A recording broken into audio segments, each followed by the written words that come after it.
الله أكبر الله أكبر الله أكبر الله أكبر। আমরা তো সংখ্যালঘুদের রাইটস প্রোটেক্ট করার জন্য কত আইন বানাই, কত বৈঠক করি, কত সংবাদ সম্মেলন করি। বিষ্ণু সাল্লাল্লাহু আলাইহি ওয়াসাল্লাম সংখ্যালঘুদের রাইটসের ব্যাপারে, অধিকারের ব্যাপারে যে কথা বলেছেন, শুনলে আপনি অবাক হয়ে যাবেন। বিশ্বনবী বলেন, আলা মান যালামা মুআহাদান আও ইনতাকাসাহু আও কাল্লাফাহু ফাওকা তাআতিহি আও আখাযা মিনহু শাইআন বিগাইরি তিবি নাফসিন ওয়া আনা হাজিজুহু ইয়াউমাল কিয়ামা। খবরদার, জেনে রাখো, কেউ যদি কোনো সংখ্যালঘুর উপরে অত্যাচার করে, কোন সংখ্যালঘুর প্রাপ্য থেকে যদি কেউ কাউকে ঠকায়, সংখ্যালঘুর উপর যদি কেউ কষ্ট দেয়, কোন সংখ্যালঘুর সম্পদ যদি কেউ জোর করে কেড়ে নেয়, আমি কিয়ামতের দিন বিশ্বনবী ওই সংখ্যালঘুর পক্ষে আর ওই মুসলমানদের বিপক্ষে বাদী হয়ে দাঁড়াবো। আল্লাহু আকবার। আপনি নামাজি, আপনি মুসল্লি, আপনি হাজী সাহেব, তাহাজ্জুদ পড়তে পড়তে কপালে দাগ ফেলে দিছেন, আপনার প্রতিবেশী হিন্দু, ভাবছেন আমার তো পাওয়ার আছে, ওর জমিটা দখল করি। বিশ্বনবী বলেন, কিয়ামতের দিন ওই হিন্দুর পক্ষে তোর বিরুদ্ধে আমি বাদী হয়ে দাঁড়াবো। পৃথিবীর কোন ধর্মে এরকম স্টেটমেন্ট পাবেন? পাবেন? আপনি ভাবছেন আপনি নামাজ পড়লে হাজী সাহেব কপালে দাগ ফেলাই দিলে আপনি সেলসেলায় জান্নাতে চলে যাবেন না? খবরদার। বিশ্বনবী বলেন, কোন সংখ্যালঘুর উপর যদি কেউ আক্রমণ করে, তার প্রাপ্য তাকে না দিয়ে যদি তাকে ঠকায়, তার উপর জুলুম করে, তার সম্পদ যদি কেড়ে নেয়, আমি নবী, তুমি মুসলিম হইতে পারো, মুসল্লি হইতে পারো, তার পক্ষে, তোমার বিপক্ষে আল্লাহর দরবারে বাদী হয়ে দাঁড়াবো। যে নবীর সুপারিশ ছাড়া জান্নাতের গেটও দেখা যাবে না, ওই নবী যদি বলে তোর বিপক্ষে আমি বাদী হয়ে দাঁড়াবো, ওই জান্নাতে আর ঢোকার কোনো সুযোগ আমাদের থাকবে? এখানেই শেষ নয়। বিশ্বনবী বলেন, মান কাতালা মুআহাদান, বুখারীর বর্ণনা, মান কাতালা মুআহাদান লাম ইয়ারাহ রাইহাতাল জান্নাহ। কেউ যদি, কোন মুসলিম যদি অন্যায়ভাবে কোন সংখ্যালঘুকে হত্যা করে, কোন হিন্দুকে হত্যা করে, কোন বৌদ্ধরে হত্যা করে, অন্যায়ভাবে কোন মুসলিম যদি কোন সংখ্যালঘুরে হত্যা করে, জান্নাতে যাওয়া তো দূরের কথা, ওই মুসলিম জান্নাতের ঘ্রাণও পাবে না। সেই বুখারীর বর্ণনা, মান কাতালা মুআহাদান লাম ইয়ারাহ রাইহাতাল জান্নাহ ওয়া ইন্না রিহাহা লা ইউজাদু মিন মাসিরাতি 40 আমা। যে জান্নাতের ঘ্রাণ 40 বছর দূরের রাস্তা থেকেই পাওয়া যায়। সুবহানাল্লাহ পড়ে না? এত দূরে থাকতেই জান্নাতের ঘ্রাণ আপনার নাকে এসে ধাক্কা মারবে। বিষ্ণুই বলেন, যে ব্যক্তি কোন সংখ্যালঘুকে হত্যা করে, জান্নাতে তো ঢুকতে পারবেই না, জান্নাতের ঘ্রাণও তার নাকে লাগবে না। পড়েন নাউযুবিল্লাহ। তাহলে সংখ্যালঘুদের ব্যাপারে ইসলামে অধিকার দেয়া আছে না নাই? এখানেই শেষ না। বিষ্ণু ইসলাম আপনার অমুসলিম প্রতিবেশীর সাথে ভালো আচরণ করতে বলেছে। আমাদের হয় না, এটা মুসলিম পাড়া, ওটা বৌদ্ধ পাড়া, হয় না? অনেক সময় হয় না, এটা আমাদের মুসলিম পাড়া, ওইটা হিন্দু পাড়া, এরকম আছে না নাই? হিন্দু যদি আপনার প্রতিবেশী হয়, কি করবেন? ওরে কষ্ট দিবেন নাকি? কেন? ও তো হিন্দু, ও তো আমার আল্লাহরে ডাকে না, ওরে কষ্ট দিলে জায়েজ হবে না? খবরদার। বিষ্ণু ইসলাম বলেন, মান কানা ইউমিনু বিল্লাহ ওয়াল ইয়াউমিল আখির ফালিউকরিম জারাহ। যে আল্লাহ বিশ্বাস করে আর আখিরাতে বিশ্বাস করে, সেজন্য প্রতিবেশীর সাথে ভালো আচরণ করে। সুবহানাল্লাহ। কলিজা জুড়ায় যায় না আমার নবীর কথাগুলো শুনলে? যে আল্লাহ বিশ্বাস করে, যে আখিরাতে বিশ্বাস করে, সেজন্য প্রতিবেশীর সাথে ভালো আচরণ করে। এখানে বলছে মুসলিম প্রতিবেশী, বলছে নামাজি প্রতিবেশী, বলছে আল্লাহওয়ালা প্রতিবেশী, বলছে না। প্রতিবেশী আস্তিক হোক নাস্তিক হোক, প্রতিবেশী মুমিন হোক মুশরিক হোক, প্রতিবেশী হইলেই তার সাথে ভালো আচরণের দরকার আছে না নাই? বিষ্ণু ইসলাম ওনার ইহুদি প্রতিবেশীর বাসায় যেতেন। কোন প্রতিবেশী? ইহুদি। এক ইহুদি কিশোর বিষ্ণু ইসলামের খেদমত করতে, ইহুদি ছেলে আমার নবীর খেদমত করতো, তারা ছিল নবীর প্রতিবেশী। তো অনেকদিন হয় ইহুদি ছেলেটা আসে না। বিশ্বনবী খোঁজ দিলেন, ঘটনা কি? একটা ইহুদি ছেলে না আমার খেদমতে আসতো, ছেলেটা কই? খোঁজ নিয়ে জানলেন ছেলেটা অসুস্থ। বিষ্ণু সাল্লাল্লাহু আলাইহি ওয়াসাল্লাম ওই ইহুদির বাড়িতে চলে গেলেন ওই ছেলেটাকে দেখা করার জন্য, ভিজিট করার জন্য। সুবহানাল্লাহ পড়বেন না? গেলেন, যে দেখে ইহুদি ছেলেটা মুমূর্ষ, জান যায় যায় ভাব, বিছানায় পড়ে আছে, তার বাবা দাঁড়ানো। বিশ্বনবী তার মাথার পাশে বসলেন, মাথায় হাত বুলিয়ে দিলেন, আর ছেলেটাকে বললেন আসলিম, হে ইহুদি ছেলে, আসলিম, ইসলাম ধর্ম গ্রহণ করো। তো ছোট্ট ছেলে ভাবে আমরা ইহুদি, এখন ইসলাম ধর্ম গ্রহণ করলে আব্বা যদি বকা দেয়, ফানাযারা ইলা ওয়াজহি আবি, ছেলেটা তার বাবার চেহারার দিকে তাকালো, দেখি আব্বা কি কয়। আব্বা যদি বলে তাইলে ইসলাম ধর্ম গ্রহণ করবে। ইহুদি ছেলেটা তার বাবার দিকে যখন তাকালো, ওর বাবা বলে আতি আবুল কাসিম, আবুল কাসিম যা বলে তাই করো। আবুল কাসিম হচ্ছে বিষ্ণু ইসলামের একটা কুনিয়াত, উপনাম। আমার রাসূলের বড় ছেলের নাম ছিল কাসেম। যেমন দেখবেন আমাদের এলাকায় কারো ছেলের বড় ছেলের নাম যদি হয় আব্দুল্লাহ, এরা আব্দুল্লাহর বাপ বলে ডাকে। কারো বড় মেয়ের নাম যদি হয় ফাতেমা, এরা কি ডাকে? ফাতেমার বাপ বলে না? তো বিষ্ণু ইসলামের বড় ছেলের নাম ছিল কাসেম। ইহুদি বাবা বলল আতি আবুল কাসেম, আবুল কাসেম যা বলে তাই শোনো, মানে মোহাম্মদ যা বলে তাই শোনো। এই কথা শুনে ছেলে সাহস পাইছে, ছেলে আবার পড়তে আরম্ভ করলো আশহাদু আল্লাহ ইলাহা ইল্লাল্লাহ ওয়া আশহাদু আন্না মুহাম্মাদার রাসূলুল্লাহ, পড়েন আল্লাহু আকবার। বিশ্বনবীর আহ্বান শুনে ওই আহ্বানে সাড়া দিয়ে ইহুদি ছেলে শাহাদা পড়ে মুসলমান হয়ে গেল। তার হৃদয়টারে ইমানের নূর দিয়ে আলোকিত করে দিল কে? প্রিয় ভাইরা, এবার রাসূল সাল্লাল্লাহু আলাইহি ওয়াসাল্লাম বের হয়ে আসলেন ঘর থেকে, আর বললেন আলহামদুলিল্লাহিল্লাযী আনকাযাহু মিনান নার, প্রশংসা সে আল্লাহর যে আল্লাহ জাহান্নামে চলে যাচ্ছিল প্রায় এমন একটা লোককে মুহূর্তের মধ্যে কালেমায়ে শাহাদাতের বদৌলতে জান্নাতি বানায় দিলেন। আওয়াজ করে পড়েন সুবহানাল্লাহ।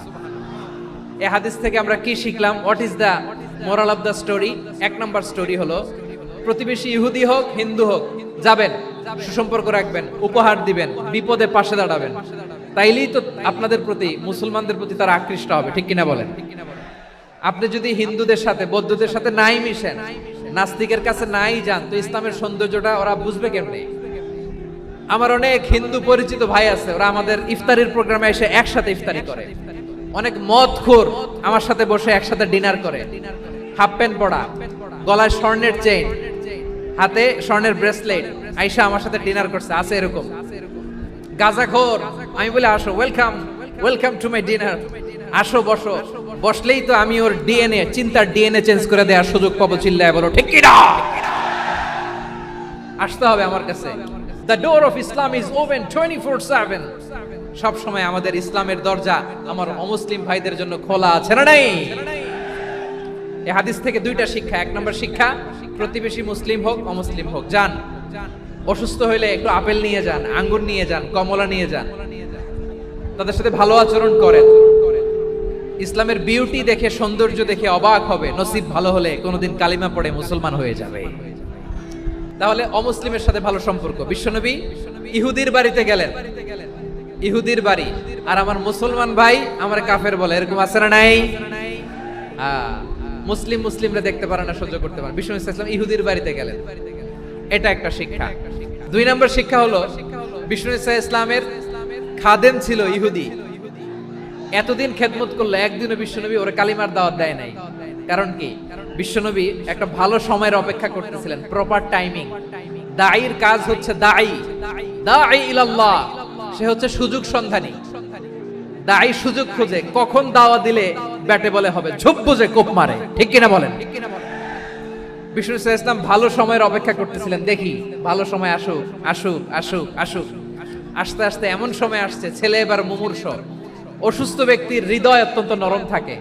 হসপিটালে যখন কেউ যায় তার হৃদয়টা বড্ড নরম থাকে, মৃত্যুর ভয়ে তার অন্তরটা নরম থাকে, ঠিক কিনা বলেন?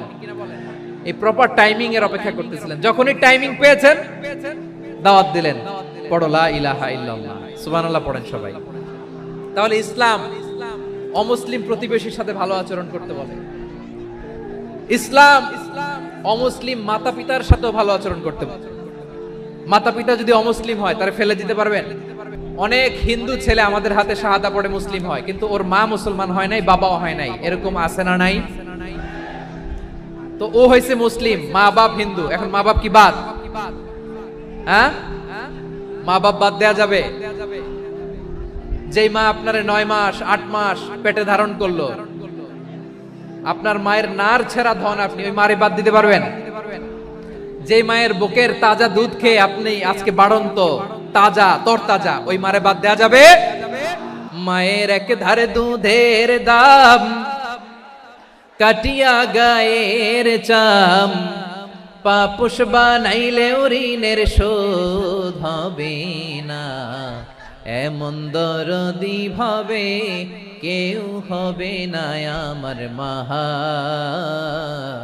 গো। মায়ের এক ধারে দুধের দাম, কাটিয়া গায়ের চাম, পাপুষ বানাইলে ঋণের শোধ হবে না, এমন দরদি ভাবে কেউ হবে না আমার মাহা গো। মাকে তো বাদ দেয়া যায় না। وقضى ربك ألا تعبدوا إلا إياه وبالوالدين إحسانا। আল্লাহ বলে অবধারিত দুইটা ভার্ডিক তোমাদের জন্য, এক আল্লাহর ইবাদত করবা আর মা বাবার প্রতি ইহসান করবা। আদেশটা কার? মা বাবার প্রতি ইহসান করতে হবে। আমার মা হিন্দু হোক ভালো আচরণ করতে হবে, বৌদ্ধ হোক ভালো আচরণ করতে হবে। আমার যে সমস্ত হিন্দু ভাইয়েরা মুসলিম হয়েছে, তোমাদের মা বাবা এখনো মুসলমান হয় নাই, তাদের সাথে ভালো আচরণ করতে হবে। আপনাদের খেদমত নিজে করতে হবে অথবা খেদমতের ব্যবস্থা করাই দিতে হবে। মান্থলি যে খরচ লাগে এটা দিতে হবে। আরে তুমি এখন মুসলিম, তোমার মা বাবা হিন্দু, এখনই তো সুযোগ ইসলামের সৌন্দর্য দেখানো। এখন মা বাবা যদি দেখে আরে এটা হিন্দু থাকতে তো বদমাইশ ছিল, বেয়াদব ছিল, কি এমন ধর্ম সে গ্রহণ করলো যেটা গ্রহণের সাথে সাথে সে পাল্টে গেল, নসিব ভালো হইলে তারাও কালিমা পড়ে মুসলমান হয়ে যাবে। বিষ্ণু ইসলামের স্ত্রীর নাম ছিল আয়েশা রাদিয়াল্লাহু তাআলা আনহা, আবু বকর রাদিয়াল্লাহু তাআলা আনহুর মেয়ে। আবু বকর রাদিয়াল্লাহু তাআলা আনহুর আরেক মেয়ের নাম হচ্ছে আসমা। দুজনই আবু বকর রাদিয়াল্লাহু তাআলা আনহুর মেয়ে। আসমা আর আয়েশা দুজন বোন, এক মায়ের নাম, বাবা এক মা দুইজন। আয়েশা রাদিয়াল্লাহু তাআলা আনহার মায়ের নাম উম্মে রুমান, আর আসমা রাদিয়াল্লাহু তাআলা আনহার মায়ের নাম কুতাইলা বিনতে আব্দুল উজ্জা। আবু বকর রাদিয়াল্লাহু তাআলা আনহু 4টা বিয়ে করেছিলেন।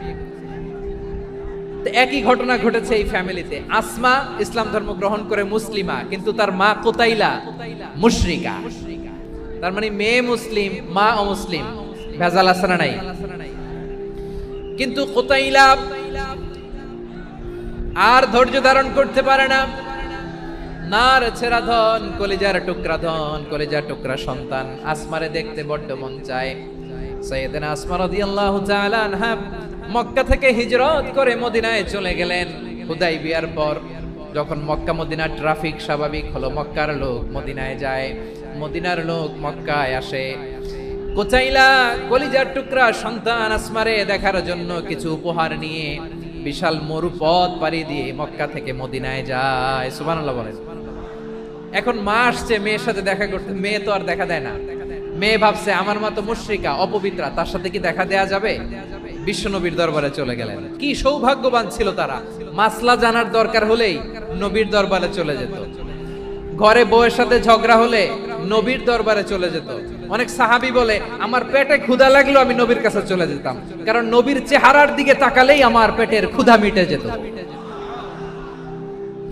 সাইয়েদনা আসমা রাদিয়াল্লাহু তাআলা আনহা বিশ্বনবীর কাছে চলে গেলেন, যে বললেন ইয়া রাসূলুল্লাহ ইয়া হাবিবাল্লাহ ইন্না উম্মি কাদিমাতুন ইলাইয়া ওয়া হিয়া রাগিবা। আমার মা মক্কা থেকে অনেক দূর মরুর পথ পাড়ি দিয়ে উপহার সামগ্রী নিয়ে মদিনায় আমার সাথে দেখা করতে এসেছে গো নবী। আমার জানতে বড্ড ইচ্ছে হয় আমি আমার মুশরিকা দেখা করতে পারবো কিনা। আফা আসিলুহা, আগে যেমনি আমি আমার মায়ের সাথে ভালো আচরণ করতাম, যেমনি আমি আমার মায়ের সাথে সদাচরণ করতাম গো নবী, এখন আমি মুসলিমা, মা মুশরিকা, এখনো কি আগের মতো সদাচরণ করতে পারবো নাকি? বিশ্বনবী বললেন নাম সিলিহা, হ্যাঁ রে আসমা, অবশ্যই অবশ্যই, আগে ঠিক যেমন তুমি তোমার মায়ের সাথে ভালো আচরণ করতে, এখনো তেমনি আগের মতো ভালো আচরণ করবা। কি ইসলাম আমরা পেয়েছি, কত ব্রড মাইন্ডেড আমাদের ইসলাম। কত ওপেন মাইন্ডেড, ইসলাম কত ওপেন আপ করতে পারে, চিন্তা করতে পারেন? বিষ্ণু বললেন হ্যাঁ অবশ্যই, নাম সুলিহা, আগে যেমনি ভালো আচরণ করছো আসমা, এখন ওইরকমই করো, পারলে আরো বাড়ায় করো। তাহলে আমার যে হিন্দু ভাইয়েরা, হিন্দু বোনেরা, ইমানের দৌলতে আপনি ধন্য হয়েছেন, আপনার আম্মা আব্বা এখনো মুসলমান হয় নাই, তাদের জন্য দোয়া করেন, আল্লাহ যেন তাদেরকেও ইমানের দৌলত দান করে। আল্লাহু আল্লাহু আল্লাহ।